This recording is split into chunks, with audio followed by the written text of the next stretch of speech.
اعوذ باللہ من الشیطان الرجیم بسم اللہ الرحمن الرحیم۔ السلام علیکم ناظرین، ہمارے چینل دی اردو پروفیسر میں آپ سب کو خوش آمدید۔ ناظرین، کیا آپ جانتے ہیں کہ سعودی عرب کے ایک بینک میں آج بھی حضرت عثمان بن عفان رضی اللہ تعالیٰ عنہ کا کرنٹ اکاؤنٹ موجود ہے؟ اس ویڈیو میں ہم آپ کو ان کے اکاؤنٹ کے پس منظر کے متعلق بتائیں گے، اور یہ بھی کہ لگ بھگ 1400 سال پہلے کی گئی نیکی آج تک ان کے لیے صدقہ جاریہ بنی ہوئی ہے۔ تو ویڈیو کا باقاعدہ آغاز کرنے سے پہلے میری نہایت ادب سے التماس ہے کہ ہمارے چینل دی اردو پروفیسر کو سبسکرائب کر لیں، تاکہ ہمارے چینل پر اسلامی، سائنسی اور دوسرے موضوعات پر بننے والی تمام ویڈیوز کا آپ کو بر وقت علم ہوتا رہے۔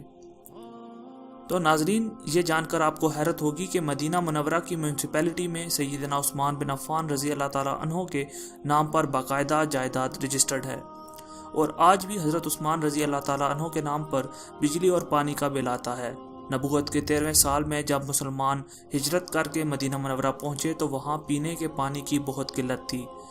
مدینہ منورہ میں ایک یہودی کا کنواں تھا جو مسلمانوں کو پانی مہنگے داموں فروخت کرتا۔ اس کنویں کا نام روما کا کنواں تھا۔ وہاں ان حالات سے پریشان ہو کر مسلمانوں نے رسول اللہ صلی اللہ علیہ وسلم سے شکایت کی اور اپنی پریشانی سے آگاہ کیا۔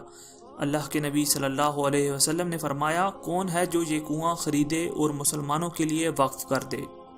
ایسا کرنے پر اللہ تعالیٰ اسے جنت میں چشمہ عطا کرے گا۔ حضرت عثمان بن عفان رضی اللہ تعالیٰ عنہ اس یہودی کے پاس گئے اور کنواں خریدنے کی خواہش کا اظہار کیا۔ کنواں چونکہ منافع بخش آمدنی کا ذریعہ تھا، اس لیے یہودی نے اسے فروخت کرنے سے انکار کر دیا۔ حضرت عثمان رضی اللہ تعالیٰ عنہ نے یہ تدبیر کی کہ یہودی سے کہا، پورا کنواں نہ صحیح، آدھا کنواں مجھے فروخت کر دو۔ آدھا کنواں فروخت کرنے پر ایک دن کنویں کا پانی تمہارا جبکہ دوسرے دن میرا ہوا کرے گا۔ یہودی ان کی اس پیشکش پر لالچ میں آ گیا۔ اس نے سوچا کہ حضرت عثمان اپنے دن میں پانی مہنگے داموں فروخت کریں گے، اس طرح اسے زیادہ منافع کمانے کا موقع مل جائے گا۔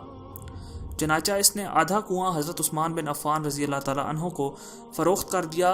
سیدنا عثمان غنی نے وہ کنواں اللہ کی رضا کے لیے وقف کر کے اپنے دن مسلمانوں کو کنویں سے مفت پانی حاصل کرنے کی اجازت دے دی۔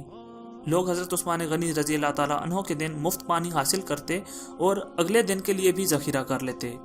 یہودی کے دن کوئی بھی شخص پانی خریدنے نہ جاتا۔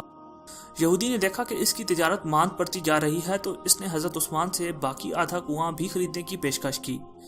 اس پر حضرت عثمان راضی ہو گئے اور کم و بیش 35,000 درہم میں پورا کنواں خرید کر مسلمانوں کے لیے وقف کر دیا۔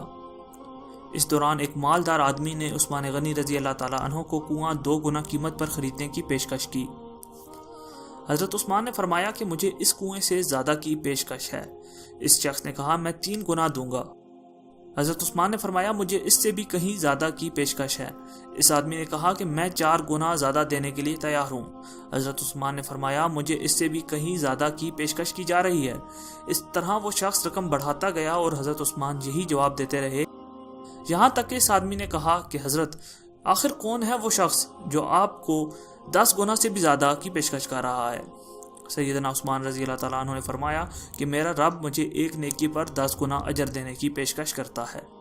وقت گزرتا گیا اور یہ کنواں مسلمانوں کو سیراب کرتا رہا، یہاں تک کہ عثمان غنی رضی اللہ تعالیٰ عنہ کے دور خلافت میں اس کنویں کے ارد گرد کھجوروں کا باغ بن گیا، اور اسی دور میں ہی اس باغ کی دیکھ بھال ہوئی۔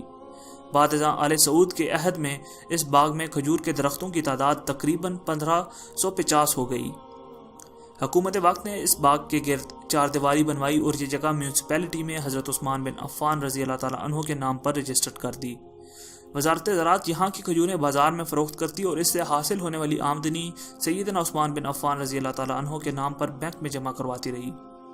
چلتے چلتے یہاں تک اس اکاؤنٹ میں اتنی رقم جمع ہو گئی کہ مدینہ منورہ کے مرکزی علاقہ میں اس باغ کی آمدنی سے ایک کشادہ پلاٹ لیا گیا، جہاں عثمان بن عفان رضی اللہ تعالیٰ عنہ کے نام سے ایک رہائشی ہوٹل تعمیر کیا جانے لگا۔ اس رہائشی ہوٹل سے سالانہ 50 ملین ریال آمدنی متوقع ہے، جس کا آدھا حصہ غریبوں اور مسکینوں کی کفالت اور باقی آدھا حصہ حضرت عثمان بن عفان رضی اللہ تعالیٰ عنہ کے بینک اکاؤنٹ میں جمع ہوگا۔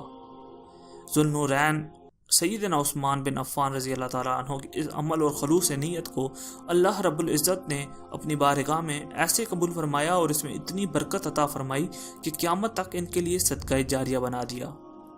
یہی وہ لوگ ہیں جن کی جانیں اور مال اللہ تعالیٰ نے اپنی جنتوں کے بدلے خرید لیے۔ ناظرین ہماری آج کی ویڈیو آپ کو کیسی لگی کمنٹ سیکشن میں ضرور بتائیے گا۔ ایسی مزید ویڈیوز دیکھنے کے لیے ہمارے چینل کو سبسکرائب ضرور کریں، اور آپ اگر کسی ٹاپک پر ویڈیو دیکھنا چاہتے ہیں تو کمنٹ سیکشن میں ہمیں بتا سکتے ہیں۔